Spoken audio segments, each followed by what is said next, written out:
Tere kõikidele, ajuloputus! Ja avama silmad vaatajatele ja kuulajatele.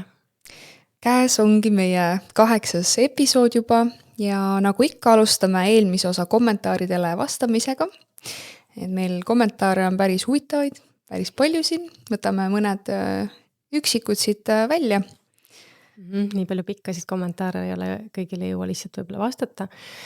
Et siin on üks, kus küsib, et olen olnud teadlik sellisest vaatest just, et enne tulekut paneme nagu eluplaani või kava siis valmis, aga et nagu lepingud, eks ole, elulepingud, et siis, et kui sa seda, et kuidas see siis nagu käima läheb või kas sellepärast, et sa usud sellesse.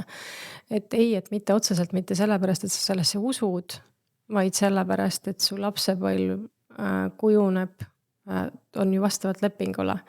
Ja lapsepõlv paneb kõigile aluse, meie tänane teema. et selles mõttes, et see on nagu see perekond, kuhu sa sünnid, annab ju sulle eelhäälestuse. Ja siis vastavalt juba sealt läheb kõik edasi. Et tegelikult selle perekonna, kuhu sa sünnid, pannakse kõik paika ja programmid toimivad sealt edasi ja niimoodi see läheb käima, mitte, et laps ju ei usu millessegi, ta ei teagi neid asju. Aga kuidas seda lepingut tühistada? Seda lepingut saab tühistada ainult nii, et sa muudad ära selle algse programmi, mis sinu sees on. Et kui sa saad selle hirmu sealt kaasa ja selle vägivalla ja mis iganes, et kui sa selle enda sees ära tervendad, siis automaatselt muutub ka siis sinu elu tegelikult. Et see on siis esimene.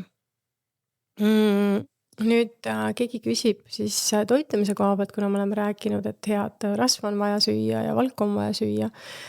Et mis asi on hea rasv, aga hea rasv on ikkagi praktiliselt on põhiliselt ikkagi loomne rasv. Et me võime küll mingeid taimsed, avokaados on tegelikult head rasva sees, eks ole, siis me võime päris puhtas õiges avokaados, aga need, mis meil siin selle tulüngaasiga nagu poodidesse tulevad on ja mis ei ole nagu, avokaadost on asi kaugel on ja. Mõned on päris head, ma olen vaadanud nüüd, kui Hispaaniast on võimalik saada mingid päris häid avokaadosid. Et saab ka, aga et avokaadol ja avokaadol on vahe hästi suur, sa kohe saad aru selle, kui sa selle võtad. Ja siis ma ei tea, kookosõli võib samamoodi kasutada, aga ikkagi loomne rasv on see, mida aju vajab, on ju. Et siin on muidugi kala ja sellised ka, eks. Nii, siis mis on kartuliga? Üks inimene küsib siis, et ta on ketotoitumist teinud, aga siis, et kas see mida siis nagu kartuliga peale hakata. Ma olen siin kartuli kohta nagu öelnud, et kartul on nagu selles mõttes selle hea selline maandav toitine iseenesest, seal on lihtsalt probleemiks see, et seal on nagu tärklist palju sees, aga kui teda nagu mitte tarbida nagu, kui sa iga päev liha ja kartulit ja kui sa teed seda nädalas võib-olla mingi korra ja paari, sõltub millega ta seda jälle koos sööd, siis mina iseenesest ei näe probleemi. Mõtlesin ka, et ühes saates, et üks naine ütles, et ta ei saa mitte midagi süüa ja siis ta tegi ennast kartuli monotoitumisega terveks. Nii et ei saa, nagu igaüks on erinev ja just ma olen vaadanud ka Sergei Saadi oma viimastes ka intervjuudes ja podcastis hästi rõhutab seda, et kõik on erinevad, kõik on hästi erinevad. Nii et selles mõttes on nagu keeruline öelda, aga nii.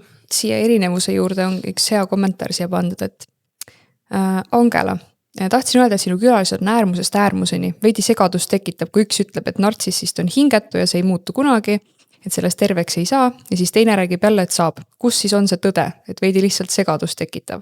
Ja siis keegi on siia alla veel kommenteerinud, et julgen väita, et kõik külalised on head, sest just siis saabki oma taju kasutada selgeks, et meid on palju, me oleme erinevad ja meil kõigil on nagu oma tõde. Et igaüks meist peab leidma selle omale sobiva ja õige. Et minu jaoks on vaid üks universaalne seadus, ära kahjusta teist teadlikult. Aga selles mõttes hästi öeldud, et leia oma tõde, me kõik oleme erinevad. Jah, sest et ma just mõtlesin selle sinu koha pealt seda, et sina oled ju saatejuht, kes kutsub saatesse külalist, kes jagab oma maailma, mitte sina ei jaga seda maailma, mida sina usud, siis oleks sinu saade. Aga sina kutsud inimesi, kes jagavad oma maailma, et selles mõttes on seal nagu see kuidagi ei lähe vastuollu, vaata. Just. Ja samamoodi tegelikult kõik mingi raamatud on ju kellegi poolt kirjutatud, see on selle inimese tõde. Jah. Et see ei ole nagu et universaalne tõde nii-öelda. Ei eks universaalset tõde on ka mingid asju, ikka on, eks ole. Kas või seesama minu just universaalne tõde on see, et ära kahjusta teist, on ju. Jah. Et see on üks universaalne tõde. No, aga võtta näiteks meditsiini meediumi raamat on ju. See ei ole nii, et nüüd seal on kirjas näed kõik siuksed asjad ja see on tõde. Et see on universaalne tõde ja ka samas mõnele ju sobib, on ju, mingis hetkes. Just. Küsimus. kas on võimalik, et suhkrusse paigaldatakse astraaltasandil mingeid programme, mis inimteadvust ja mõistust piirab? Mida ma olen öelnud ka kunagi loengutes välja, on see, et tõepoolest suhkur saab olla programmeeritav, sest et ta on nagu kristalliline aine. Et kindlasti on teda võimalik programmeerida ja kindlasti on võimalik lisada nagu mingisuguseid programme sisse. No mida mulle kunagi näiteks, et need süstid, mida seal haiglas algusest peale pannakse, et need on tuleviku loomise programmid. Seal on juba sees programmid, et kindlasti on erinevaid viisid, kuidas meile sisestatakse erinevaid programme. Kommentaar. Suhkur on tõesti halb, aga kuidas on meega lood? Kas mesi on ka halb? Mesi on kindlasti hästi oluline, et oleks siuke toor mesi, puhas mesi ja et mesilasi muidugi ei toidetaks siis suhkruveega, valge suhkruga, mida ju väga palju tehakse täna. Ja ma olengi see aru saanud, et kui tegelikult õigetel viisidel mett tehakse, siis tegelikult see kogus, mis sa korjata saad, on mis tegelikult päris väike. Nii et eks meel ja meel on kindlasti vahe, aga eriti kui me räägime mingitest need, ma ei tea, poes on mingid vedelad, mingites plastmass tuubides on lihtsalt suhkrusirup, et neid kindlasti mitte tarvitada.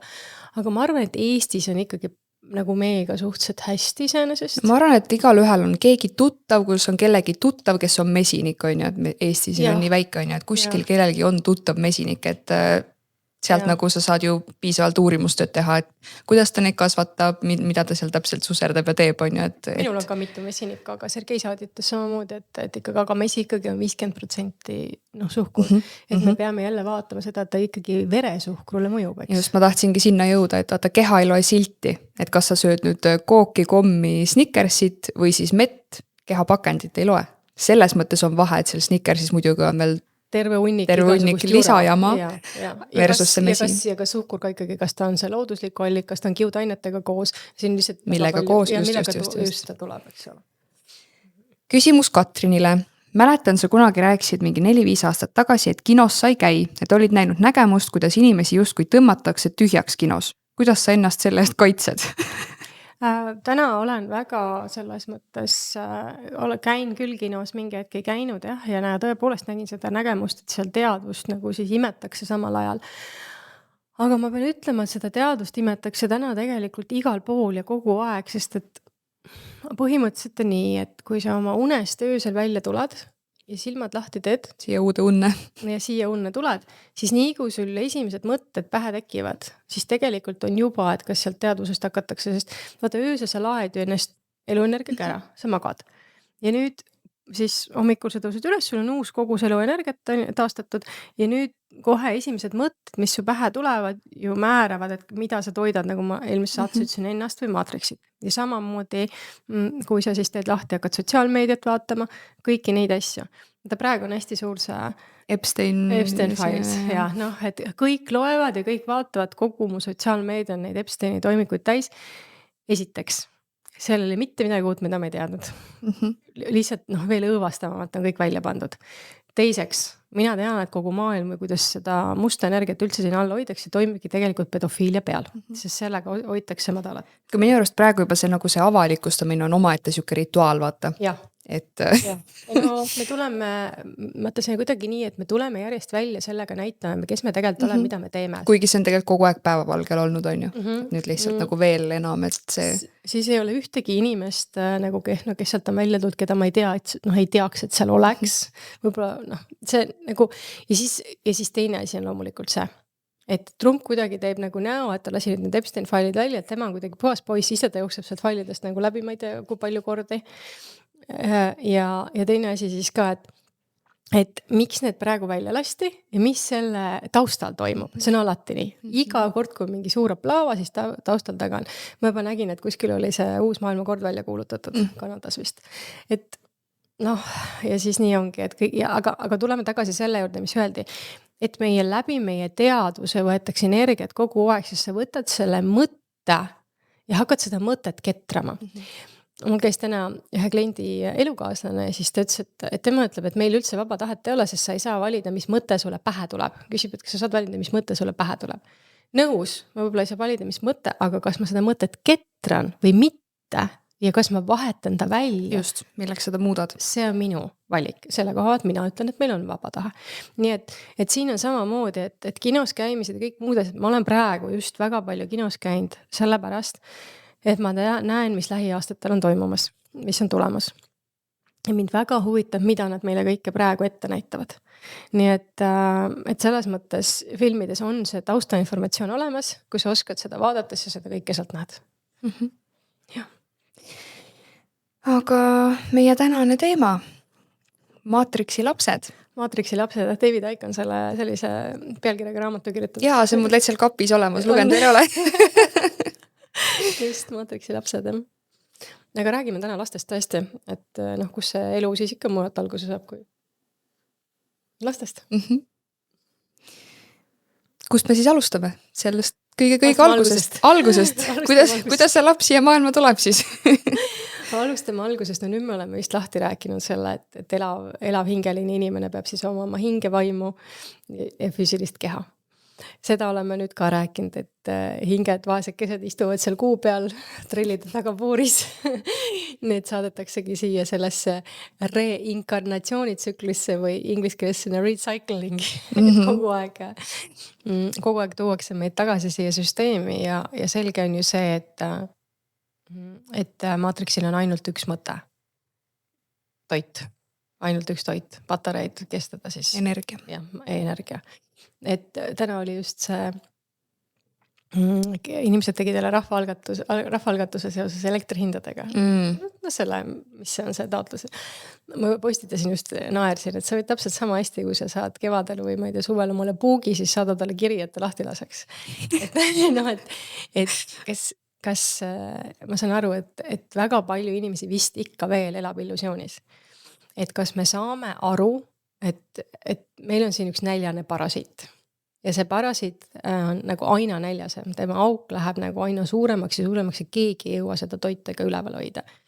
Ja need lapsed, kes siis siia nii-öelda nagu tulevad, siis need elud, mis sealt Matrixi süsteemi järgi siis nii-öelda nagu kaasa antakse, see kuvand või see skript, mis iganes see on, siis see on igal juhul üles ehitatud selliselt, et inimene oma eluteel toidaks võimalikult palju Matrixit. Ehk siis, mida rohkem kannatust sa saad talle sinna peale kruvida, sellesse skripti sinna, seda parem on. Ja. Et see on see oluline aspekt. Nüüd, kui me räägime veel korraks hingelise ja hingetu teemast, sest hingeline on oluline, sest ta annab seda energiat, seda elus energiat. Hingetu selles mõttes ei ole oluline, et tal ei ole seda energiat, mida anda. Aga tema on see töömesilane, kes siin kaevab ja ehitab ja täidab auke ja läheb ametnikuks. Ehk siis ta on nagu, mõistat, ta ongi nagu süsteemitööline, et ta läheb politseinikuks, ta läheb kassapidajaks. Jah, ta läheb sellistesse kohtade, ma arvan, et isegi hingeline läheb enne sinna kassapidajaks, et aetakse auku. Aga nagu süsteemi tööd tegema, kes siis nagu aitab süsteemi kaitsta, sest sa oled ju süsteemi looming. Ja see tähendab seda, et sinu programmid on ju niimoodi üles ehitatud. Sest et kindlasti on näiteks politseis ka raudselt on tavalisi inimesi. Igal juhul on ja seal on ka südamega inimesi. Aga kui sa vaatad valdavat massi, siis on kas see hästi traumatiseeritud, kellel see hing ongi nagu kadunud, või siis on ikkagi see hingetu või sõjaväelased. Et sellepärast ongi, et see on see, kui sealt sellest Star Warsist, kui me vaatame, eks on see kloonide armee, see ongi lihtsalt tehakse hästi palju neid kloone, sest et nemad ongi siis need nagu töömesilased või sipelgad või ma ei tea, kuidas me neid nimetame. Et selles mõttes me jõuamegi siis nagu kahte kohta ja kuidas tekivad siis hingeline inimene ikkagi eostuma peaks läbi nagu mingisuguse armastusenergiagi. Ja kindlasti on hästi oluline, mis ma just täna mõtlesin, see vaba energia nagu kahe inimese vahel. Et kui ikkagi nagu naist vägistatakse või mingid sellised protsessid on töös, siis üldiselt ikkagi ei tule hingelist inimest. Ja.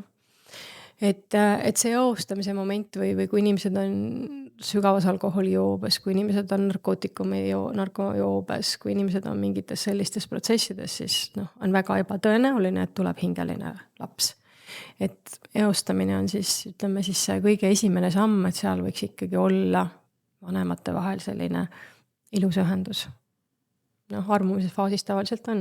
Ja siis muidugi eeldab seda, et keegi neist on ikkagi hingeline.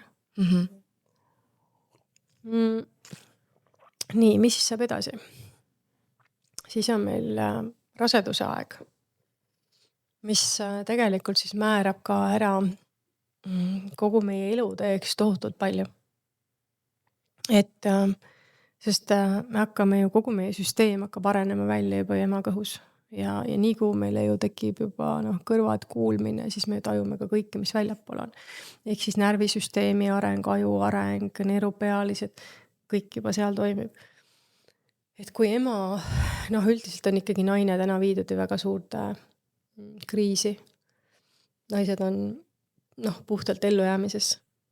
Ja kui sul on näiteks kodus, ma ei tea, kaaslane, kes sind peksab või mõnitab või on pidevad mured, petab või ütleme, et on mingid muud, näiteks ei ole raha või keegi joob, ma ei tea, mis iganes need on, eks ole, või on mingid tervisemured. Emal on näiteks endal sees väga palju hirme ja siis ta kogu aeg elab neid välja. Ema ise näiteks on agressiivne, karjub, röögib. Ma ei tea, mis need seal kõik on, eks ju. Seda ju kõik laps nagu võtab endasse. Ja te öeldakse, et see raseduse aeg peaks olema selline nagu eriti nagu püha aeg. Ja ema ei tohiks näiteks isegi vaadata mitte midagi vägivaldset, näiteks filme, vahet pole mida, rääkimata sellest veel, et kodus on mingisugune tragöödia. Ja et see peaks olema selline hästi puutumatu aeg. Ja siis ka see, eks ole, kuidas raseduse ajal ema oma tervist hoiab. Milline on tema puhtuse tasand, kas ta laseb seal mingit parfüümi endale peale või kuidas ta sööb. Ma ei tea, osad, ma olen näinud siin, joovad alkoholi, suitsetavad. See on ju kõik, et see laps ju kogu aeg saab mürgitatud, kes teevad mingeid aineid. Suitsetatakse kanepit. See on lõputu, eks ole. Et selle ju kõik laps nagu endasse korjab ja närvisüsteem sellest saab ju siis tugevalt mõjutatud. Ja loomulikult ka füüsiline tervis. Ja siis tea, mis veel raseduse ajal või? Ultrahelid. Jaa. Täna on isegi tehtud ju uuringud sellest, et nad on väga suuresti autismiga seotud. Mida mina tegin ka viimase lapsega oli see, et ma tahtsin kodusünnitust saada. Ja siis seal peab olema tehtud üks ultraheli, muidu ei saagi, eks ju. Ja siis ma ootasin iga, kui laps oli siis põhimõtteliselt välja arenenud 8,5 kuud, midagi sellist, ja siis tegin alles selle ultraheli. Ma ei teinudki enne, et täna on võimalik keelduda. See veel, et sa käid seda see pidevalt tegemas. Ma kuskilt kuulsin, nad käivad lausa iga kuu või? Iga kuu nad käivadki arsti juures. Aga samamoodi näiteks ka igakuine arsti juures käimine, et rasedus ei ole haigus. Ma olen ka mõelnud, mida te käite seal nagu? Ei, mis te teete seal? Kui midagi juhtub, valesti on. Mina ka arsti juures, ma käisin paar kuud üle, võtsin ennast arvele, siis oli juba, ma mäletan, kas 5,5 kuud, siis võtsin ennast arvele. Ja siis läksin, siis ka tundsin, et hästi pahan olla. Läksin sinna, siis proovid teha, jah, tõesti raud oli hästi madal, oligi vaja rauda juurde võtta. Aga sa lähedki siis, kui midagi on nagu paigast ära. Et mitte ei käi seal niisama kogu aeg, et anname verd, anname uriini, anname seda teist, kogu aeg on mingi torkimine, lapse katsumine, vaatamine. Et kunagi nagu sellist asja tegelikult pole olemas olnud. Et see ultraheli on jah väga ka kindlasti asi, mida ei peaks tegema. Plus, mis ma veel kuulsin, üks tuttav, minu vanune jäi ka rasedaks ja rääkis mulle, et ta liitus ühe Facebooki grupiga, rasedate grupp seal ja kõik siis paanitsevad selle küsivad, mis vaktsiin endale teha nüüd raseduse ajal. Ja ma nagu vaatan seda teksti, mõtlen nagu, ma arvasin, et meil on nagu asjad nagu paremuse poole liikunud peale seda aastat 2020 kuni 2022 on ja siis tuleb välja teie, et seda ma elasin oma roosas mullis üksi, siis oih, aga päris jõhker nagu. See on nagu nii hea võrdlus, ma olen sellest rääkinud, et kui sa vene ajal olid rase, sa ei tohtinud isegi aspiriini võtta. Saad aru? Nagu, kui sul midagi viga oli, see, et mine joo kodus kummeli teed. See oli nagu rasedal oli keeratud anda või ühtegi ravimid, ainult kui siis oli tõesti nagu eluohtlik olukord, mis iganes. Täna on nagu see, et rasedad saavad, ma ei tea, gripivaktsiinid, pugivaktsiinid, koroonavaktsiinid, kindlasti on veel mingid vaktsiinid, millest ma ei tea. See on nagu katastroofiline. Ja siis veel kord ma rõhutan seda, kuidas kõik kiruvad seda vene aega, aga kui ma vaatan sinna tagasi, siis nagu oma rahvast nagu kaitsti väga rohkem. paljud asjad olid täiesti teistmoodi. Kohe muuseas räägime sellest, kui me jõuame rinnapiima immuunsüsteemi juurde, siis räägime vaktsiinidest natuke rohkem. Aga see on jah see, et rase peaks ennast nagu täielikult kogu väliste mõjutuste eest, kõige eest, see rahu, sisemine rahu ja kõik see peaks olema primaarne. Hästi-hästi oluline.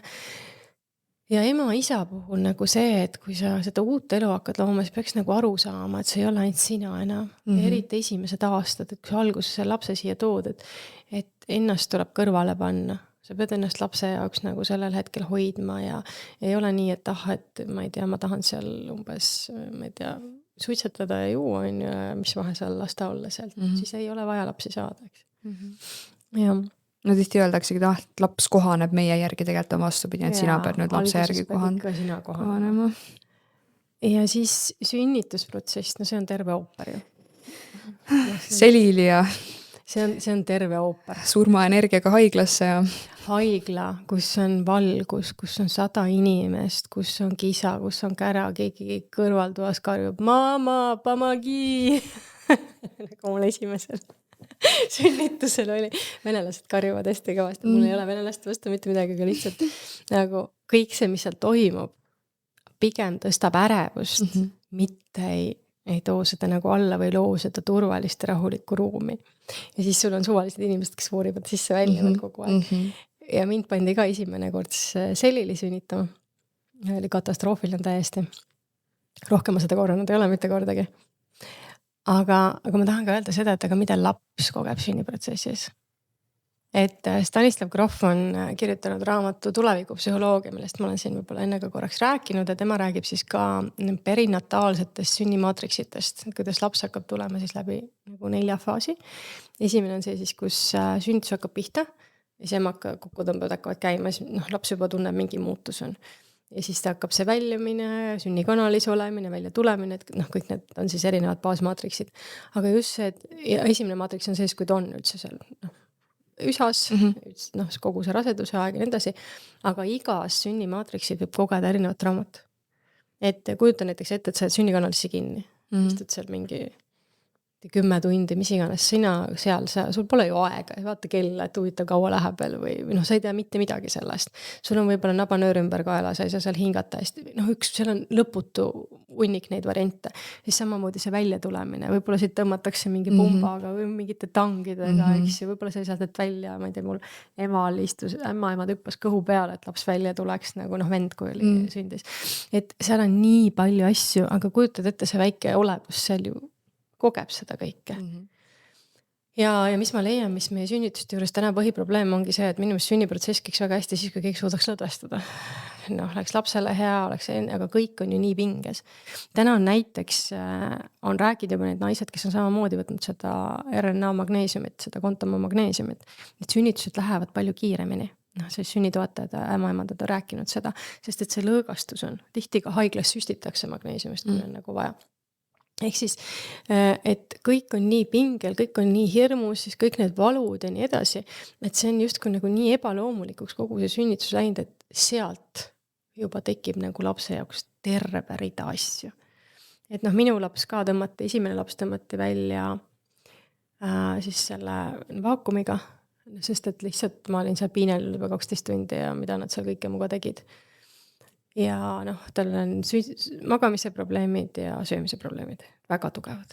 Et selge see, et midagi sai väga tugevalt kahjustada, eks ju.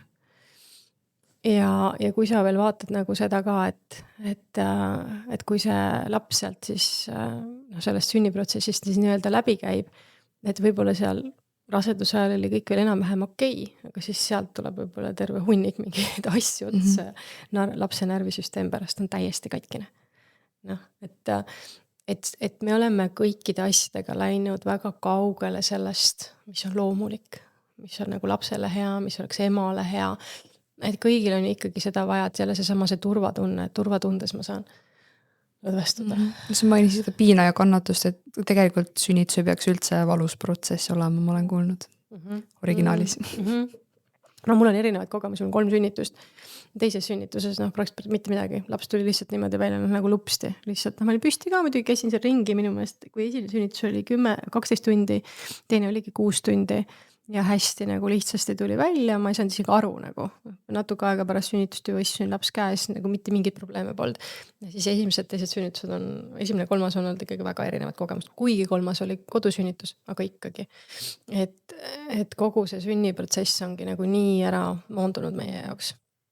Et sealt ikkagi lapsele tuleb kaasa nagu väga palju traumat. Ja siis, kui me vaatame veel ema nagu vaatenurgast, et kui see ema samamoodi, siis seal ma ei tea, on pärast sünnitusjärgses depressioonis, on katki alt, ma ei tea, seal ju lõigatakse, kui laps tuleb välja, tihti lõigatakse lahkliha lõhki.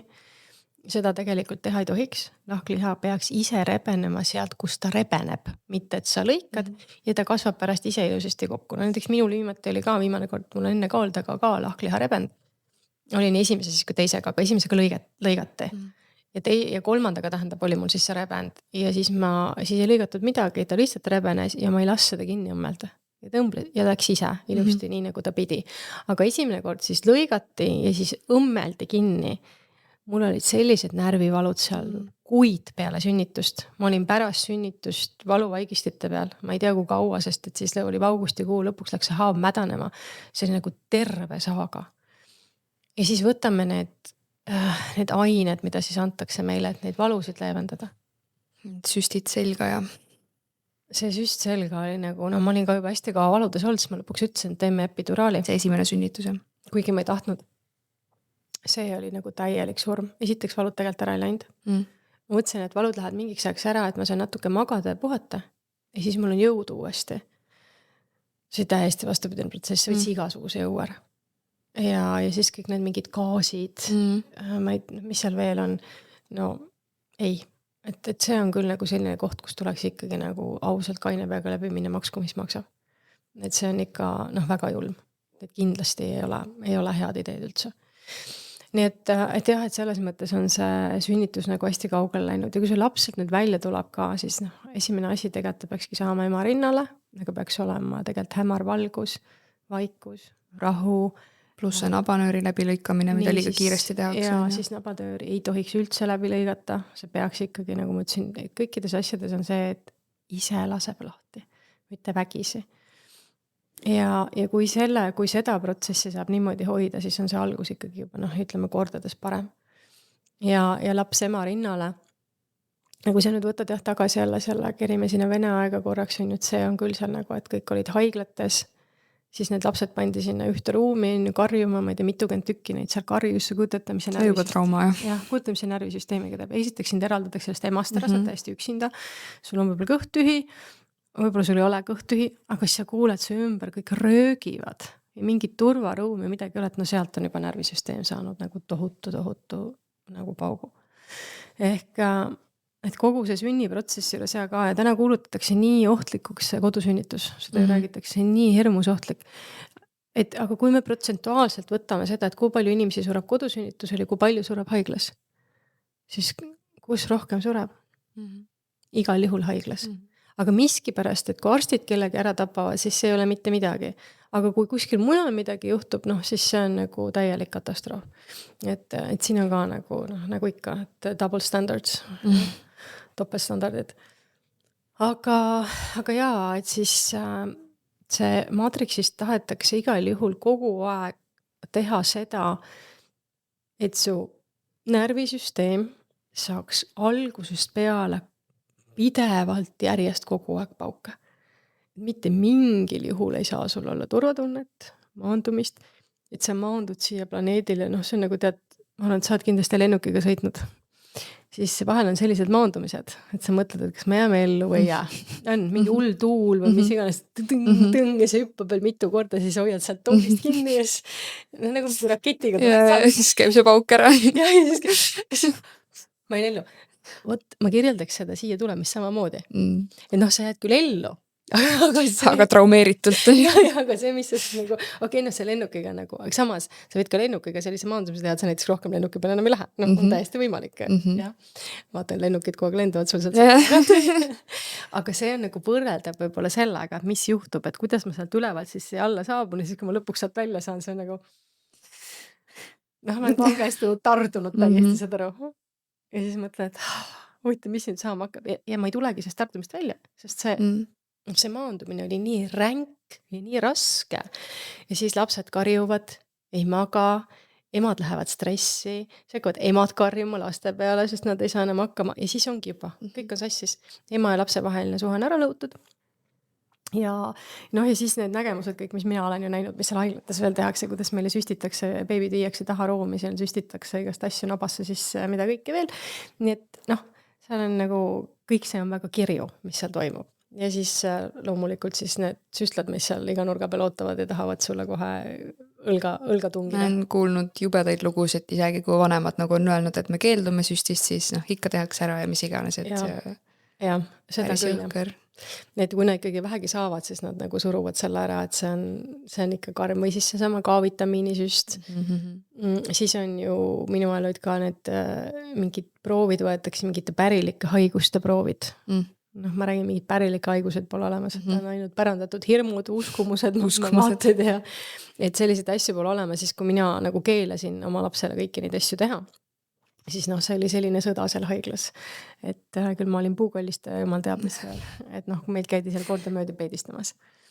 Aga nagu viimase lapsega ma sündisin kodus, ema tegi oma toimetused ära, läks minema, siis tuli ühe korra veel last vaatama, mu laps ei näinud arsti enne kui mitu aastat läks mööda, enne kui seda, eks lõpuks oli tal üks kord kõrvapõletik, kui ma pidin semosse minema. Aga see ka, ja siis sa saad selle lapse kätte, sa käid iga kuu arsti juures. Nagu noh, ja sa lähed veel sellisesse kohta, kus on haigeid lapsi kõik kohad täis, ma ei tea, seal on igast viirused, värgid, särgid, milleks sa pead selle täiesti vastsündinud beebiga üldse kuskile minema. Ja mina proovisin oma väiksemat last hoida niimoodi, et see oli ka nagu öeldud, et hea on, kui ta 6 kuud üldse võõraid ei näe, kui ta on ainult nagu oma perega, oma emaga ja siis, kui ta natukene nagu tugevneb või nagu teistsuguseks, noh, ütleme, see energeetiline tugevus hakkab tekkima, et siis sa vaikselt saad teda hakata kuskile viima. Mulle meeldis väga, kuidas mu ühed sõbrad ütlesid, et nemad mõtlesid alati niimoodi, et kui nad mõtlesid, kas minna lapsega kuskile või mitte, siis lapse teadvus, noh, sellised uuringud on tehtud, et on vaadatud siis meie teadvus, siis kui see on nagu LSD all ja siis nagu lapse teadvust, millised ta on. Ja sa oled sama avatud, nagu tajud kõike ja teadvus on hästi avar.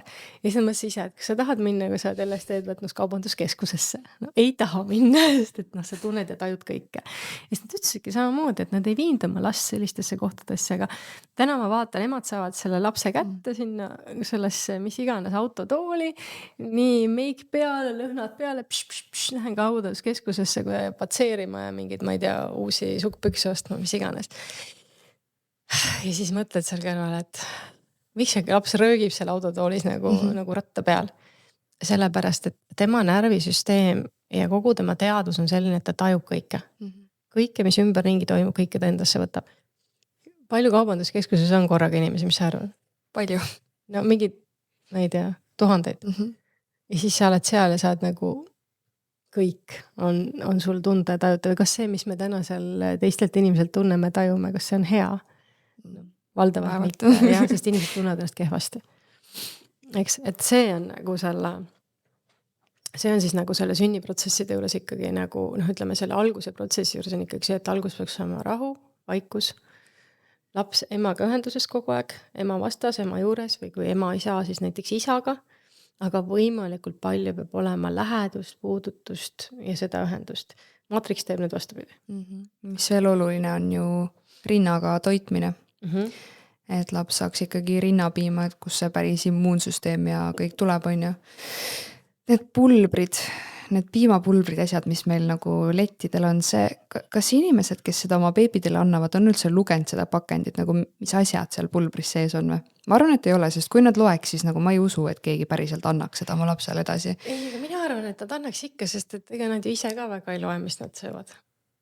ikkagi inimesed ei anna sellest ja võib-olla seal ongi pigem, sest nad isegi ei tea, vaata, mida need asjad organismis teevad või mis need sõnad seal üldse tähendavad. Just, sest et need sõnad on kõik sellises keeles ehk ladina keeles, millest mitte keegi mitte midagi aru ei saa ja sa ei teagi, mis seal sees on, sest kui sa reaalselt pakendi ümber keelad, seal ei ole kirjutatud ju mürk see, vaid seal on mingi ilus ladinakeelne nimetus. Pluss reeglid, kus siis on tehtud nii, et sa ei peagi teatud aineid siin pakendi peale kirjutama, mis seal tegelikult sees on ju, kui see on mingi väikses koguses, ei pea kirja panema ja mis kõik veel on ju. Aga no rinnapiim on selles mõttes, et hästi huvitav, et hingetutel naistel ju rinnapiima ei ole. Sest see on seotud ju südametasandiga, energeetikaga, kõik nagu kogu selle hingelise maailma protsessiga, rinnapiim on hästi sügav see. Ja täpselt samamoodi tegelikult, kui me oleme traumas ja süda on kinni, siis siis samamoodi ei avane nagu need, et see on ikkagi selle armastuse väljendus oma lapse kõige vastu. Ja kuna siis hingeliste naistel seda rinnapiima ei olnud, siis seepärast ma ütlesin, et hingetutel selle koha pealt neid vaktsiine võib-olla isegi vaja on, et neil on 0 immuunsüsteemi. Neil ei ole neid süsteemi. Ja nagu sa ütlesidki, vaata, see, mis on hingelisele kahjulik, on hingetutele vajalik. Täpselt need päiksekreemid ja süstid ja asjad, nad ei saagi ilma nendelt hakkama. Jah, et nemad peavadki seda saama, aga ja ma märkan ka seda, kuidas meil nagu kõik räägivad, et ma ei tea, isegi loomade koha pealt või laste koha pealt on, et see haigus tuleb ja teine haigus tuleb. Ma tahaks kogu aeg küsida, et kas te olete ära unustanud, et inimesel on olemas immuunsüsteem ja kui ta saab emapiima nagu õige nagu ütleme niimoodi, et õige pikkuse ajaga, et vähemalt ikkagi võiks saada, pool aastat ma julgen küll öelda, aga tegelikult võiks pikem olla. Ja kui see kõhu mikrobioom areneb välja korralikult ja normaalselt, sest väga suur osa tegelikult immuunsüsteemist on seotud seedimisega, siis su keha saab hakkama kõige hullemate asjadega. Või teine variant on see, et immuunsüsteem on ju otseselt seotud stressitasemega. Kui sa, ütleme, et sa isegi sööd natukene kehvemat mingit asja ja aga sa, kuidas see saab olla, et see siin väga huvitav, et kui sa isegi sööd, ütleme, et ma ei tea, vanematel on nii palju raha või ei ole puhast toitu, ma ei oska öelda, aga kui sa oled hoitud, kui sa oled toetatud, kui sa oled hoitud, kui sul on armastus, sa ei ole nagu ellu jäämises, siis su süsteem suudab ka hoopis teisi asju taluda. Su süsteem suudab seedida, sest et kõik on nagu tugev, aga teise koha pealt. Aga täna võib isegi olla see näiteks, et sa, ma ei tea, sa saad jumala puhast toitu ja sa teed kõiki asju puhtalt, aga su närvisüsteemi, see, kuidas sa elad ja kõik oled, ma ei tea, keegi on mingi õudne, ma ei tea, peenvegan või mis iganes, eks ole, aga sa näed, nagu ma siin ükskord naersin, et jumala kuri, et ta räägib küll, et ta on vegan ja toitub puhtalt, aga ta on nii kuri, et ta võib ükskõik kui puhast kulda süüa, aga see ei muuda asja. Ja sa vaatad teist, kes sööb seal mingi pannkooke ja suhkrut on ja jumala terve, kõik on nii hästi. Ja sest et tema sees on nagu teistmoodi asjad. Nii et selles osas me peame ikkagi nagu aduma, et tegelikult kõige suurem nagu kaitse igas mõttes või tugevuse loob see, kui on see rahutasand, kui ei ole ellujäämist ja kui stress ei ole nii kõrge. Aga rinnapiim iseenesest on ikkagi see, mis arendab välja lapse immuunsüsteemi. See on nagu hästi-hästi oluline ja naistel, kellel seda ei ole, või ütleme, alguses ei saa käima või seda on ju, võiksid ikkagi, kui vähegi saavad nagu panustada, käia imetamisnõustajate juures on ju, teha selle nimel tööd. Sest minul oli näiteks emmaga väga huvitav niimoodi, et mul esimeste lastega ka piima oli jätkus 8 kuuks ainult. Ja siis, kui emma sündis, see oli samamoodi, et ta sõi, niimoodi lasi järjest 7-8 korda järjest, üks ründ, teine ründ, ja ma saan aru, et ta nälgas jälle ja et ei tule nagu piisavalt piima. Mõtlesin ka, okei, hakkab jälle see ema pihta. Ja siis küsisin ämmaemade käest, mida siis teha, ta ütles, et tead, et hakka juurde andma, aga anna juurde, aga ära rinda ära jätta. Mõtlesin, no okei. Otsisin välja, kui ma Kristofferile ka esimesel lapsele kunagi andsin neid holle, need piimad on olemas. On siis kitsepiima põhjal tehtud, need pulbrid, ökopulbrid. Ja hakkasin siis talle seda andma ja ta hakkas niimoodi, aga ta jätkas kogu aeg imemist, nagu rindaga, kogu aeg võttis ja ise reguleeris vist peaaegu iga 40 minuti tagant või mis iganes. Ja läks aega 2 kuud, kuni ta siis kogu aeg tegi niimoodi, et ta pidevalt võttis rinda ja kogu aeg jättis ise kunstpiima vähemaks. Lihtsalt ei võtnud vaata mingitel kordadel. Ja nii kaua tegi seda tööd, kuni rinnad hakkasid mõlemad tööle. Ja pärast oli niimoodi seda. Ja ma mäletan seda kõige viimast korda, kus oli niimoodi, et ma tegin selle piima talle valmis, ta sõi vist sealt ainult natukene pool ära veel. Ja järgmine päev ta ei võt mitte ühtegi koodleruutipudelit suu. Kõik, mitte üht tilka ka. Ja sellest hetkest oli juba piin täiesti olemas. Nii et vahel on vaja tõesti mingit abi, aga ta sai 2,7 aastat pärast nagu puhtalt rinnapiima ja see algus paar kuud või 1,5 kuud oli see vist tegelikult ainult. Oli vaja nagu natukene toetada, aga tegelikult laps ise imeb selle käima või imeb selle lahti. Nii et sinna tasub panustada, nagu tõesti tasub panustada. Ma olen kuulnud, et vanasti oligi nii, et anti puhast kitsepiima lihtsalt selle asemel, kui endal rinnapiima ei tulnud. Ja kitsepiima ka, see on ka variant. Aga ongi, Hollel on olemas need kitsepiima poolud juba olid sel ajal, kui minu lapsed väiksed olid, ma andsingi neid. Et seal sõltub muidugi ka see, et laps mingid asju võtab ja mingid asju ei võta. Arsti juurest antakse sellised aptamilliselt kaasa, aga see on üks hullemaid. Et seda kindlasti siis mitte võtta. Nii et jah, aga ja samamoodi, mida mina vaakasin, see oli ka, et laps ei vaja tegelikult väga kiiresti toitu, nagu rinnapiimane lisaks toitu. Sest ma jälgisin ka, et kui ema ikkagi sõi nagu väga korralikult rinda, siis tegelikult läks aasta peale. Ma olin küll andnud talle varem natukene proovinud anda, aga tegelikult see rinnapiim andis talle kõik. Ja läks kõvasti üle aasta, kui ta tegelikult huvitus või hakkas üldse rohkem sööma. Et muidu öeldakse, et sa pead 1,5 aastast juurde andma. Osad on isegi, et sa pead 3.–4. kuust juurde andma. Ei pea, sa koormad juba selle süsteemi üle, ta ei saa rahulikult välja areneda. No just ma mõtlengi ametlikud soovitused jälle on ju. Ametlikud soovitused. Milleks need tehtud on, kellel need tehtud on ju. Ja sa juba ju segad ära, sest rinnapiimast tuleb kõik see puhas kraam ja siis sa juba tood need toidud sisse, aga need ei ole ju puhtad täna. Ükskõik, mis need beebi mingid põnnipüreed või mis iganes, me ei tea ju, mis seal sees tegelikult on. No teine asi on ise mingid püreed teha, on ju. No ja, aga see jälle, ükskõik mida sa ostad, mina olen öeldud, täna ei ole olemas puhast asja, et ei ole mõtet seda illusiooni enda jaoks luua. Pritsitakse ju igalt poolt. Ma just tahtsin öelda, et isegi need inimesed, kes väidavad, aga ma oma aiamaal kasvatasin, aga mul oma hoovis kasvab õunapuu.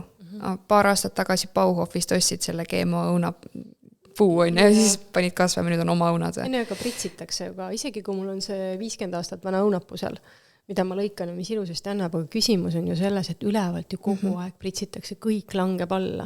Okei, kui sa kasvatad kasvuhoones, et see kate on peal ja siis kasvuhoones sa kõik esiteks kasvata, tõenäoliselt kurke, tomated, võib-olla viinamarju midagi. Aga kui sa seal kasvatad, siis sa pead panema hästi palju väetis, taimerammu või mingit asja, et see muld oleks juba väekas ja nii edasi. Aga üldiselt on ikkagi täna ja kõik põhjaveed, kõik mis mulla sisse läheb, kõik on reostatud. No, jah.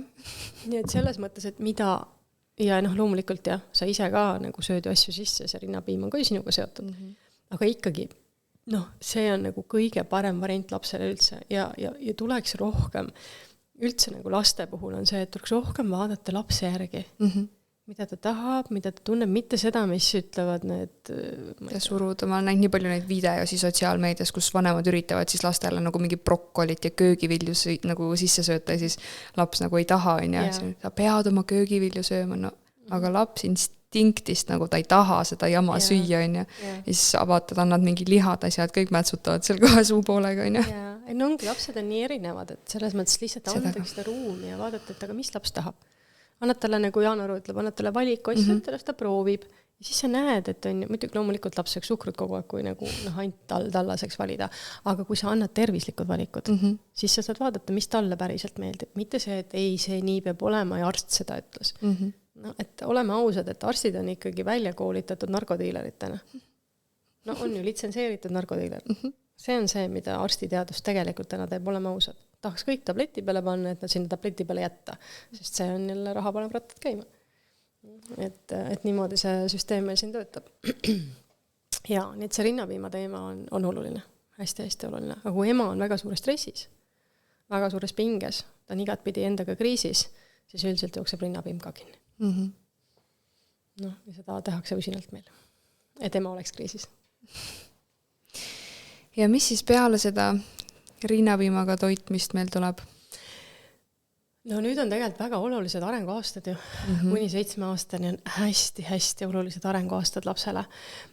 Ma rääkisin sellest mingis saates, kuidas see aju areneb, kuidas on need etapid.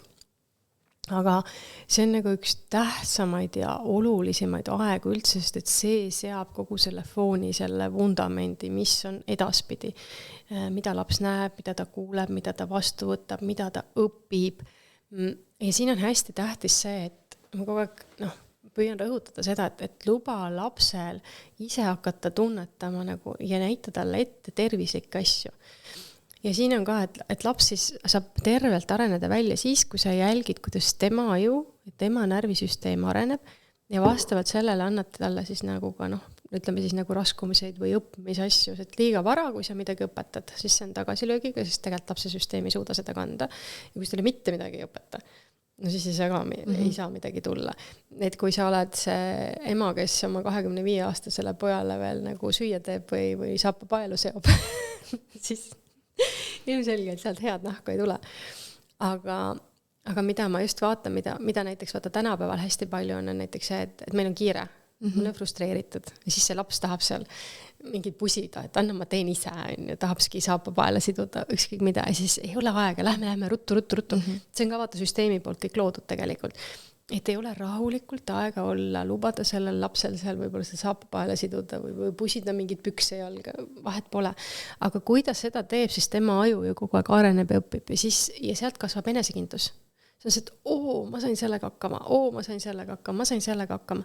Et sealt kasvabki nagu selles mõttes see sisemine terve enesekindlus, et tulevad mingid rasked asjad, ma õpin selle ära ja niimoodi minnakse läbi elu edasi. Ehk aju õpib siis adapteeruma, nende raskustega hakkama saama ja siis nii-öelda lahendusi leidma ja jääb nagu avatuks või uudishimulikuks. Aga kui toimub vastupidine protsess, et sa näiteks teed midagi, ma ei tea, üritad saapa palju siduda.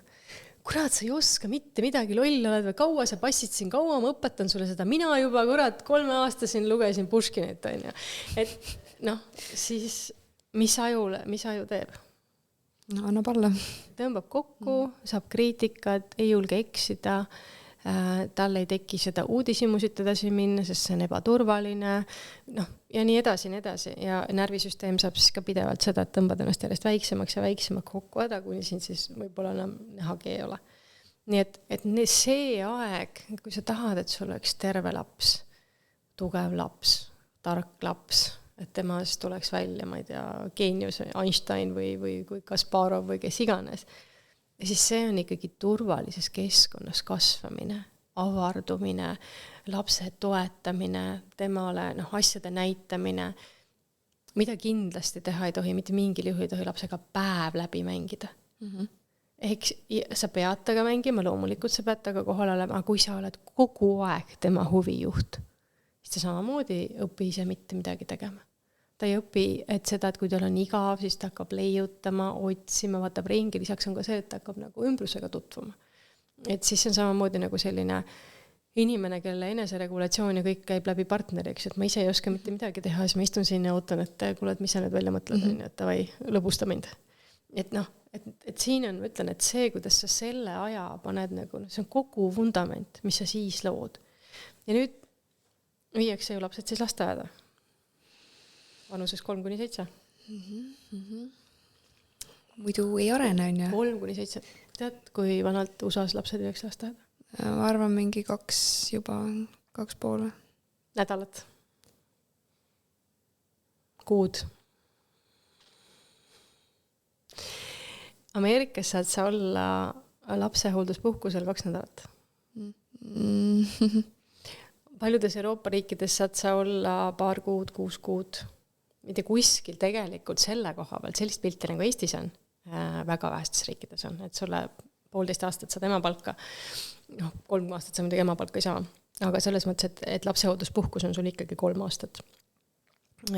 Iseasi, kas sa saad seda lubada omale majanduslikult, aga kujutan nüüd ette, et 2 nädalaselt siis tuleb lapsehoidja, või 2 kuuselt, minu eksabiga siis rääkis, et nemad andsid oligi siuke nagu kuhu beebid siis viidi. Selline lasteaed, kus siis nagu, ma ei tea, 6 kuuselt või 6 nädalat. Jõhker. Ja siis sa mõtled selle peale, mõtled nagu, ma üldse ei kujuta ette, et ma nagu 6 kuuse lapse viiks mingisse kohta, kus on meil terve hunnik teisi lapsi, seda ma nagu seal haiglas seal kõik ruumis. Võõraste inimeste kätte, nii. Need inimesed, kes seal on, nemad ei ole terved. Neil on omad traumad. Kuidas nad lapsi käitud, kuidas nad hoiavad, miks nad seda tööd üldse teevad, ma ei tea. Mis need motivatsioon on, kas ta on seal raha pärast või talle tõesti meeldib see töö.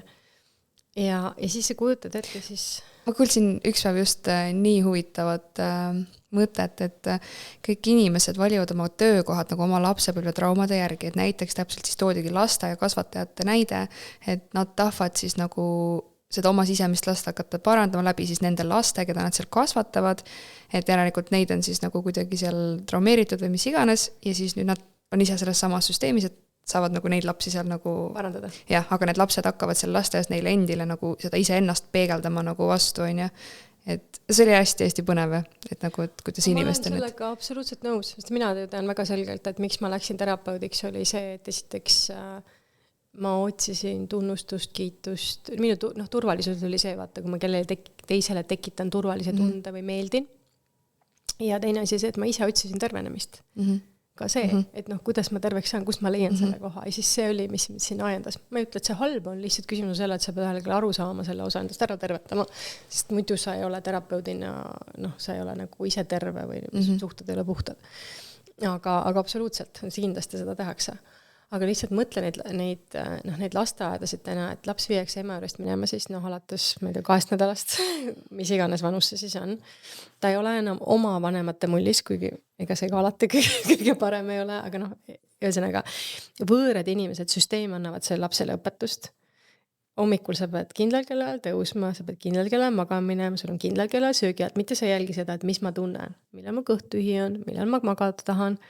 Siis seal on terve hunnik teisi lapsi.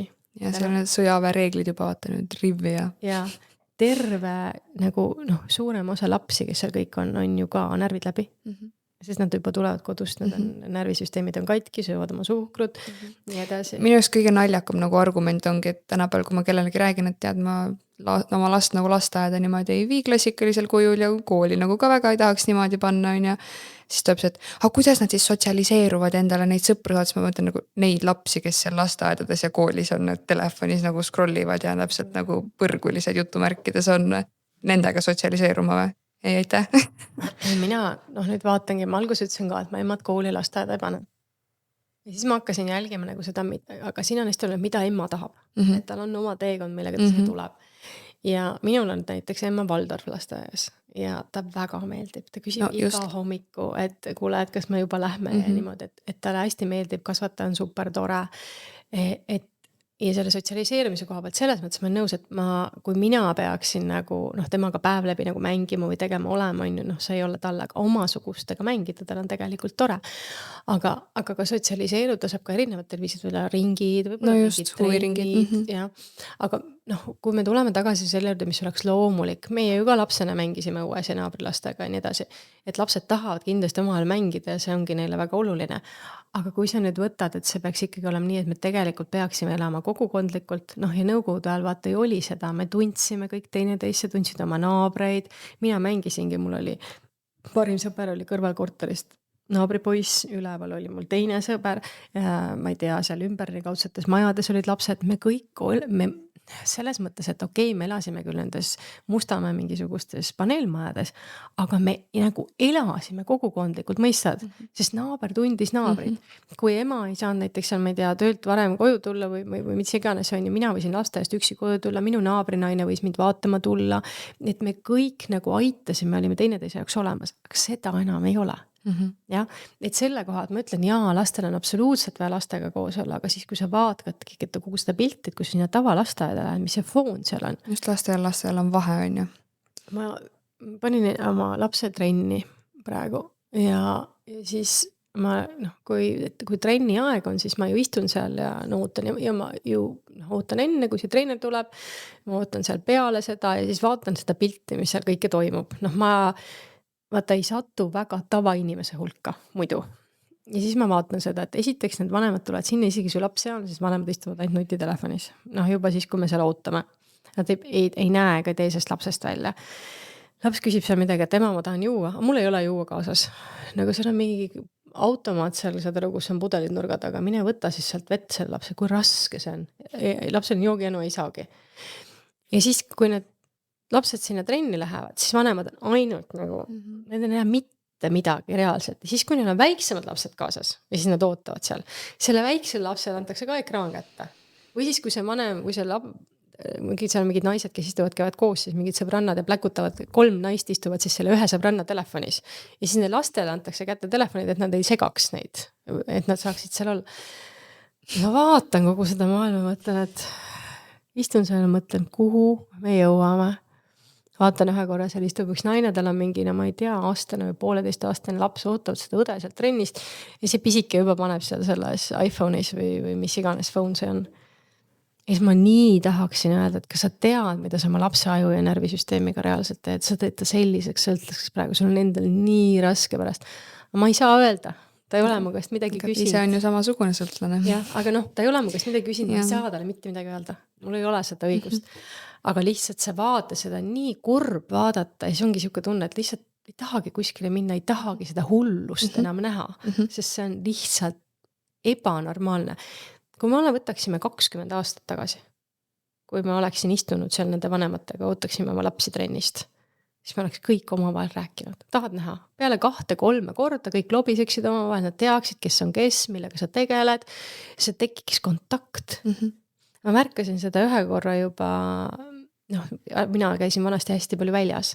Kõik suhtlesid kõigiga. Keegi ütleski, et inimesed täna on väljas ei käi ja kui nad käivad, siis iga üks istub oma baari nurgas ja scrollib oma telefonis, mitte ei suhtle teise inimesega. Ma kuulsin ka, et mingi ööklubid panevad siin uksi kinni, sest inimesed ei käi enam väljas. Ei kõik. Keegi suhte enam oma vahel. Ei, kõik on nutitelefonis. Nagu...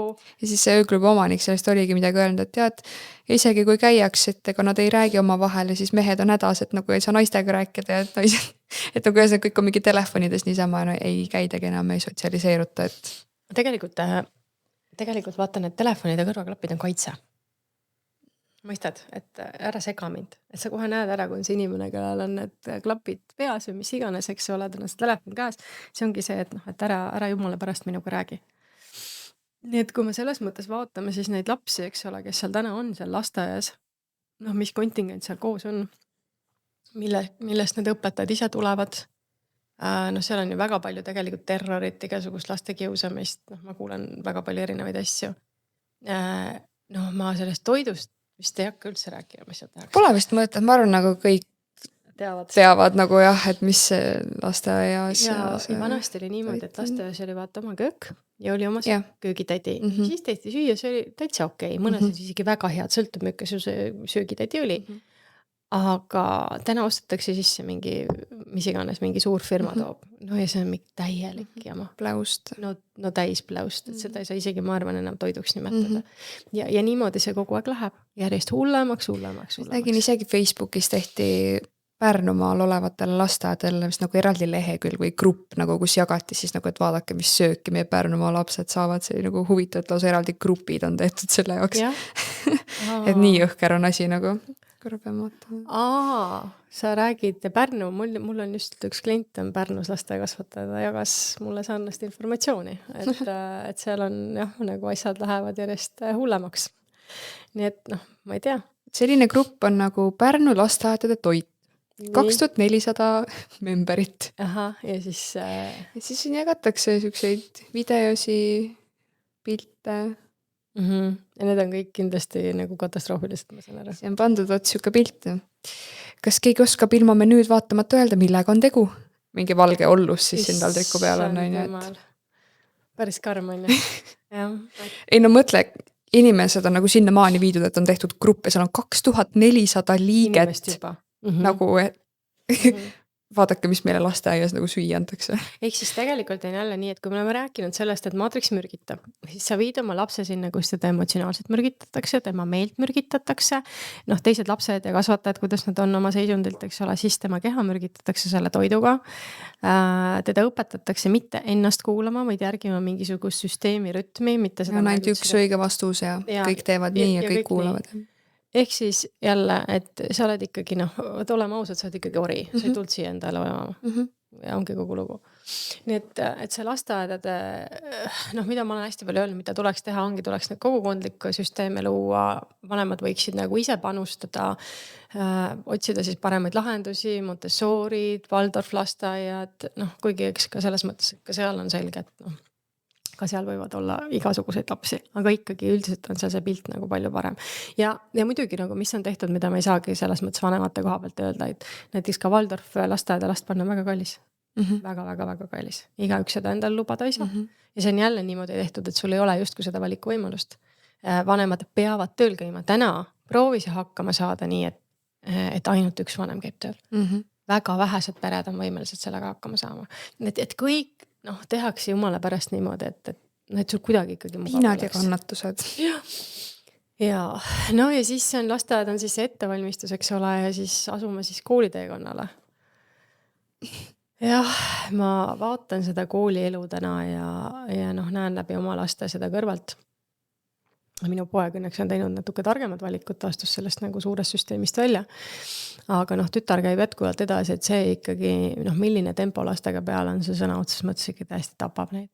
Ja kui me siin vaatasime vist Kristiina Heinmets tegi ka mitu postitus sellest, et iga nädal jõuab vist haiglasse 2 noort, kes on siis teinud enesetapu katsa.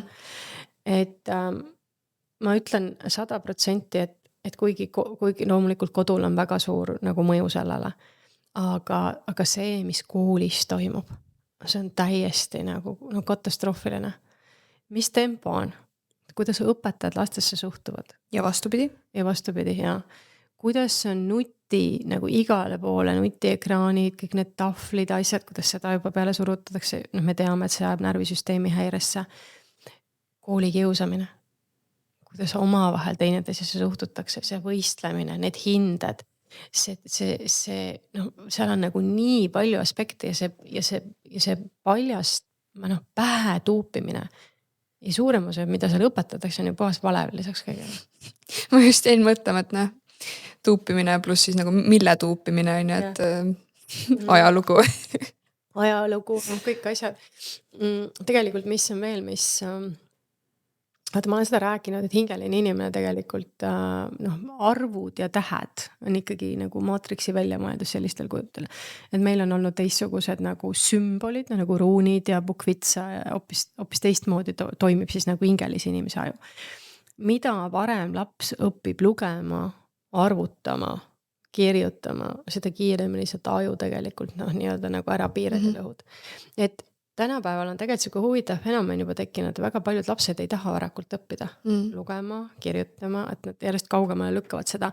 Ja tegelikult Waldorf koolides näiteks ei öelda üldse, et nad peaksid nii vara hakkama lugema ja kirjutama, kui on seal tavakoolides süsteemis. Et seal juba vaadataksegi ja sa pead justkui vaatama võib-olla seda, millel just see lapsel see valmidus on. Mina näiteks üldse ei kiirusta sellega, et ma peaksin selle lapse nüüd hirmsasti panema kohe ja lugema ja kirjutamist õppima. Mina lugesin 4-aastaselt. Ema on täna 4,5. Ma ei ole küll hakanud talle tähti õpetama. Et lasta olla ja vaatame, millest ta ise millal huvitab. Et ma võin temaga raamatuid lugeda, näidata talle mingeid asju, aga tal peab ise huvi tekkima, eks ju. Et need on nagu olulised aspektid. Ja kui ma täna lihtsalt vaatan nüüd seda ATH tasandit, mis meil on nagu massiivne, et täna ma saan aru, et ei ole piisavalt juba enam nagu vaimset abi kõikidel laste jaoks, keda nad vajavad, aga reaalselt need terapeudid ja psühhiaatrid ja psühholoogid ju neid lapsi ei aita, vaid valdavalt panevad neid ju rohtude peale. Nad ei tegele... Narkotsi peale. No nagu ma ütlesin, litsenseeritud narkodiilerid. Nad ei tegele ju tegelikult ennetamisega. Nad ei tegele sellega, et nad vaatavad, kus on juurpõhjus. Nad vaatavad, lapsel on ATH, ta ei ole õppinud mitte midagi lapse närvisüsteemist, ta pole mitte midagi õppinud ajulainetest. ATH on lihtsalt hirmus elav laps. Hirmu, pinge, surve all elav laps ja aju on, saad aru, 200,000 kohas korraga. Mitte midagi muud, fookust pole. Kogu see dopamiini teema, kõik need ekraanid, sotsiaalmeedia, kõik juurde. See on nagu, sa oled, kõige parem on see ongi see, et maatriks viib su endast nii kaugele. Sa oled endast väljas ja kui sa koondad ära, tuled siia kokku tagasi, siis tekib rahu. Aga siis tõmbatakse 1000 tükiks ja siis sa oled nii ärev selle pärast, et sa oled lihtsalt täiesti laiali, nagu igal pool. Nii et miks lapsed suitsetavad, joovad, tõmbavad kanepit, veibivad, energiajoogid, kohvi, kas mul on veel midagi jäänud ütlemata? no, sellest piisab juba, ma arvan nagu. suhkur, ja kõik need igasugused, mis boobad ja pumbad ja mis sookid ja ma ei tea, mis asjad siin on. Üks solk tuleb teise otsa, mis saab jälle populaarseks. Siis vaadatakse kõiki neid imelisi mingeid ma ei tea, meedias neid influencerid, kes jälle reklaamivad uut mingisugust jooki ja šeiki. Ja tegelikult sa vaatad nende lastele otsa, sa näed, et noh, kedagi kodus juba enam ei ole. Minu arust nii hullud on need poed, vaata, mis kaubanduskeskustes on need värviliste kommide poed nagu. Jah, mingid siuksed. Ja iga kord, kui ma nagu möödun sealt, vaatan kogu aeg, lapsed on ju seal on ju. Kes siis veel? Ja hästi nagu kurb on näha vahest ka, kui nad nagu vanematega lapsed on seal. See vanem on vabatahtlikult käest kinni, lähed oma lapsega sinna põrgusse sõna otses mõttes ja ise rahastad veel tema seda sõltuvust nagu, võib-olla võtad ise ka enda sealt või midagi on ju. Seda on nagu päris jõhker. Põrg ongi hästi värviline, ilus. Kui meil oli eelmine kord ju, tee põrgusse tundub taevalik ja tee taevasse tundub põrgulik. Aga mine vaata seda kommipoodi, vaata mõkke värvide valik seal on. Vaata, mis kujundid seal on, millised valgused, millised erinevad pallikesed, millised, see on ju, see tõmbabki nagu sellest, et see on hästi huvitav, vaata, kuidas värvidega nagu meie isusi ja kõik stimuleeritakse. Jah, just. Et eks punane värv, vaata, mis kõik KFC, McDonaldsid, seal punast värvi kasutatakse. Punane ja kollane. Punane liha on punast värvi, munakollane on kollast värvi, mis see nagu siuke ürgsed need instinktid, vaata, et see värv nagu peaks moonutatakse ära. Jah, just. McDonaldsi kohta väga huvitav, ma kuulsin just ühte videot, nägin, kus oli tehtud intervjuu mingi juudiga, me oleme rääkinud sellest, et juudid valitsevad maailma.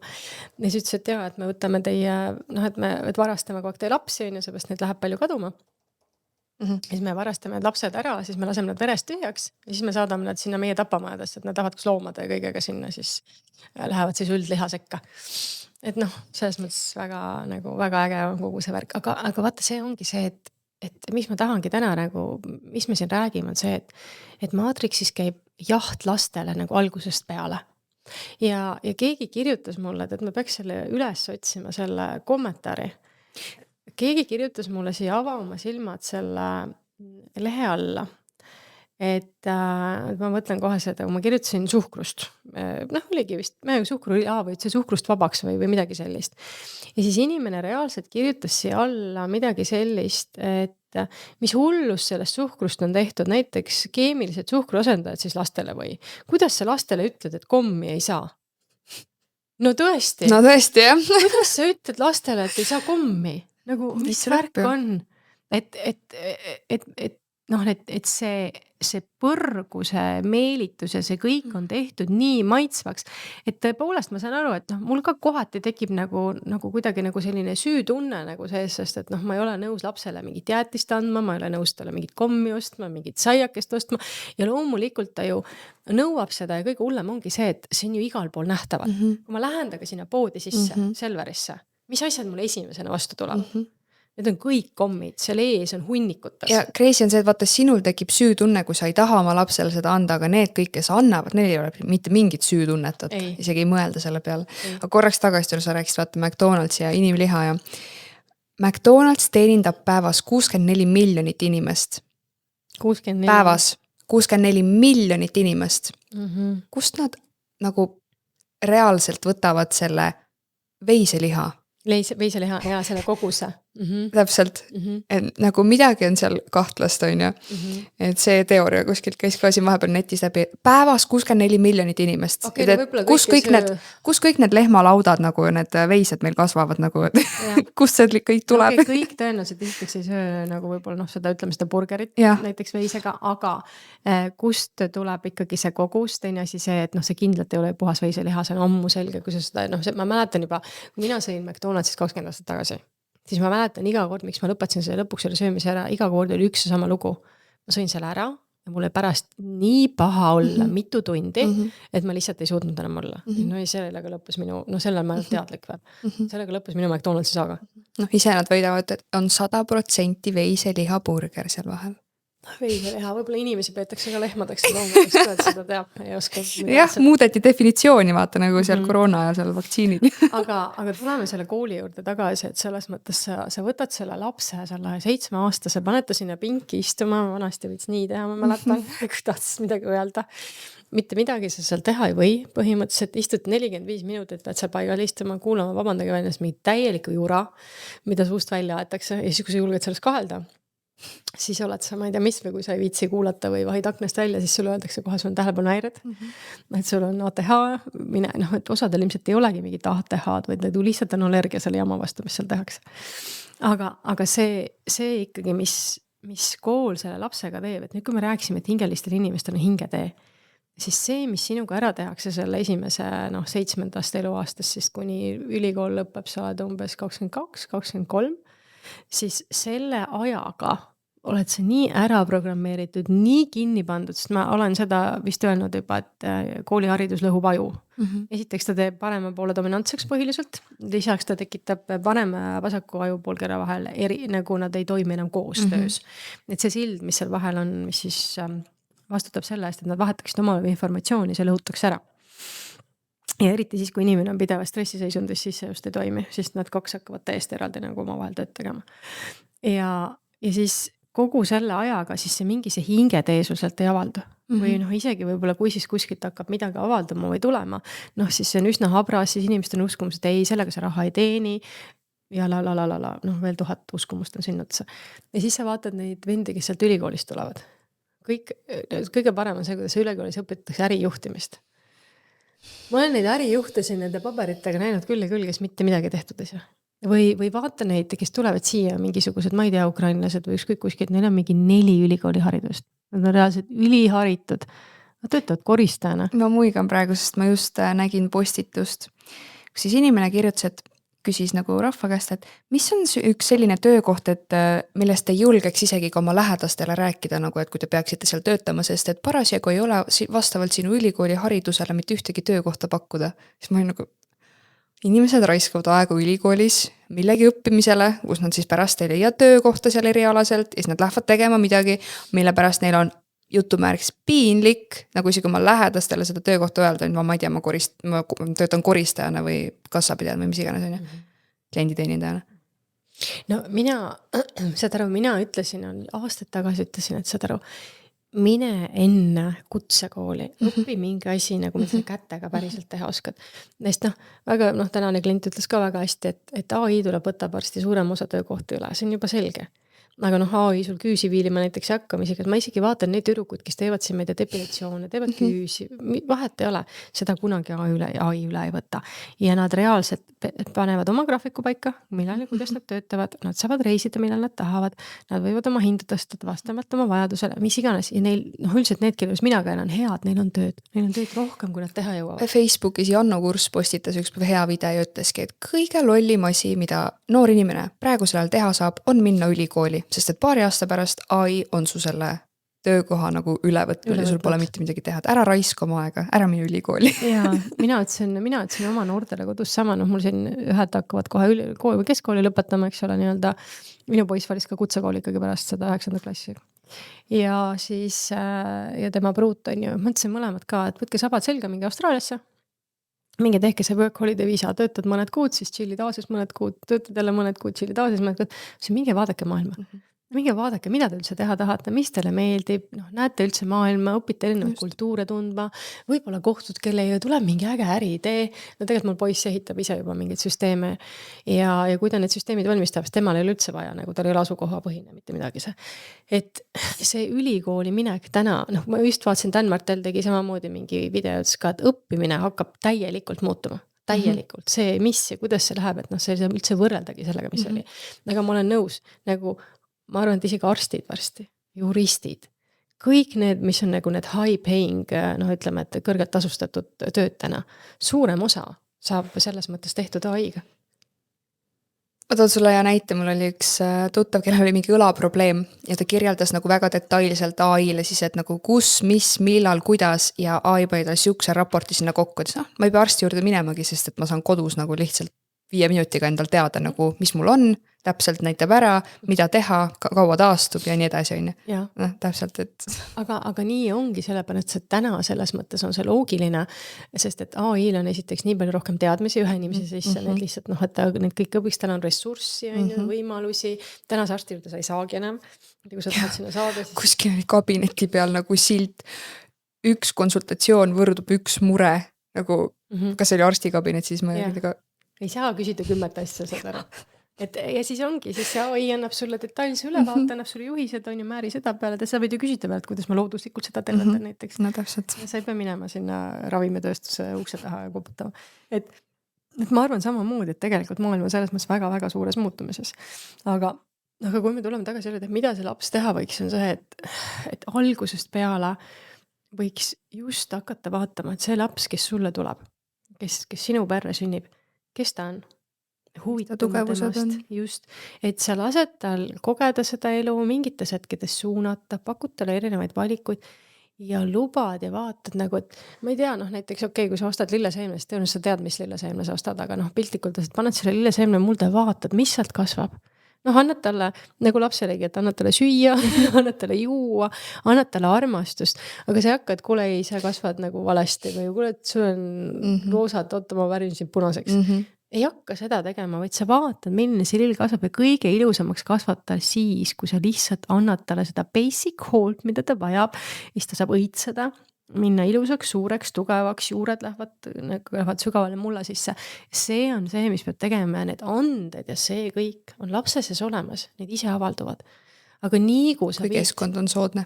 Just, kui keskkond on soodne, aga nii kui sa viskata sinna maatriksi hammasrataste vahel ja loomulikult, mida vanemad kõige rohkem teevad, oma hirmudega tapavad selle lapse ära. See on põhiline, et kui ikkagi ise ennast ei tervendad, õnnelik laps võrdub õnnelik lapsevanem ja meie töö eelkõige on ise ennast ära tervendada. Me kõik teeme vigu, mina ka siiamaani, aga olulised kohad on ka see, kas ma teadvustan neid, kas ma saan sellest aru, kas ma seal kohal saan minna lapsele öelda, et palun vabandust, selgitada ja need asjad, me keegi ei tule ideaalsetest nagu keskkondadest, aga täna on meil järjest rohkem teadlikkust, ehk siis järjest vähemaks võiks jääda vabandusi. Ütleme siis niimoodi. Hästi öeldud. Jah, et mida teadlikumaks me saame selles mõttes, et me võtame vastutuse selle eest. Laps on, minust see on parim lause, et laps on perekonna kodupeegel. Et kui sa vaatad ühte last, siis sa juba saad aru, mis seal kodus toimub. Absoluutselt. Jah, et see on nagu täiesti aamen kirikus. Et seda, et laps sünnib halva iseloomuga või ma ei tea, laps on kuidagi halb või kui me siin räägime nendest hingetutest, kui sa sellega laps, siis selle lapsel on tõesti tal emotsionaalne pool jääb puudu. Aga lõppkokkuvõttes, kui me räägime ikkagi hingelisest lapsest, siis ikkagi on nii, et kui sa lähed kaasa maatriksi manipulatsioonidega, lõhud selle lapse ära, lähed sinna Candy Shoppi või Poppi või mis iganes ta on, lased tal neid mingi Demon Hunter, K-pop Demon Hunter multikaid sealt vaadates, kõik laulavad seda laulu. Et kui sa kõiki neid asju teed, et lastel on vaja ikkagi loodust, koduloomi, ema, isa, õdesid, vendi, toredaid sõpru, lubada tal avastada nagu täiesti teistsugust maailma. Et see tegelikult ju kasvatab nagu terve lapse ja tõesti nagu, et ära suru, ta ei ole sinu. Ehk paljud vanemate jaoks on see laps nagu mingi tema järgmise mingi saavutuse siuke jätk. Ja siis see, et mis endal vaata tegemata jäi. Jah, et ma tahtsin saada, ma ei tea, Vanematel kuulsaks liiguldajaks. Elavad oma unistusi laste peal välja. Aga see ei ole üldse võib-olla see lapse unistus. Mina näiteks täna tule mind pandi ujuma kunagi, sest mu võõras isa oli ujule. Ma reaalselt vihkasin seda, nagu reaalselt vihkasin. Ja kui ma viisin täna emma trenni, siis me käisime katsetasime, küsin, kas sulle meeldib see trenn, kas sa tahad seda teha, kui teile ei meeldiks, ma viiks ta järgmise. Kus talle, aga ütleme, annad mingi 6-7 valikut, aga talle meeldib, tahab see käia, väga tore käime. Ma oleks tahtnud ka midagi sellist teha, ma oleks tahtnud tantsida, ma oleks tahtnud laulda, need oleks mulle palju omasemad asjad ja ma oleks täna hoopis teissugune tõenäoliselt olnud. Aga näe, tänu sellele kogemusele sa oskad nüüd nagu oma lapsele pakkuda neid valikuid, on ju? Sest näiteks kui sul ei oleks seda kogemust, sa oleks samamoodi ta viinud ühte trenni ja oleks hakanud küsima neid küsimusi, on ju? Ei tea, samas kui mulle oleks antud tol ajal valida, ma annaks ka täna valida. Vaata, see võib ka nii pidi tulla, see ei pea tulema ainult nagu selle läbi kannatuse. Et ma ei usu, sest et mina ikkagi näen, et me kasvatame läbi eeskuju ja oma suuremate lastega, mina neid üldse tükk aega trenni ei pannud, sest mul oli nii suur vastulu selles, et mind sunniti midagi tegema. ja siis ma läksin vastupidist teed, aga ühel hetkel nad valisid ise omale asjad ja noh, ja nii ongi. Aga lihtsalt jah, et anda ruumi kõigile olla, kes nad on ja lihtsalt nagu sa ütlesid, luua see õige keskkond ja sealt kasvab välja siis mis iganes sealt tegelikult nagu välja kasvama peab. Aga Matrixi eesmärk on, eks ole, laps ära lõhkuda, teha ta siis nagu hingetu sarnaseks, teha ta panna ta samasuguseks siis robotiks ja et ta siis võimalikult palju kannataks, ta oleks kehaliselt võimalikult haige, et ta oleks võimalikult kehvad suhted ja ta oleks siis hästi halva mõtlemisega, hästi piiratud mõtlemisega. Et see on see, et risti vastupidi, et sa õpetad lapsele, kuidas oma keha hoida tervena, sa õpetad talle seda, kuidas paarisuhteid hoida, kuidas ennast hoida, mis on siin tasandil oluline. Ja samamoodi... Õpetad seda, mida koolis ei õpetata. Täpselt, täiesti vastupidist. Ja see on see, mida tegelikult õppima peaks. Kuidas rahaga toime tulla. Ja kõik sellised asjad, midagi ei õpetata.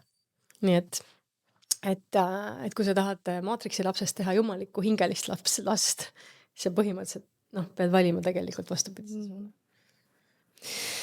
Nii lihtne ongi.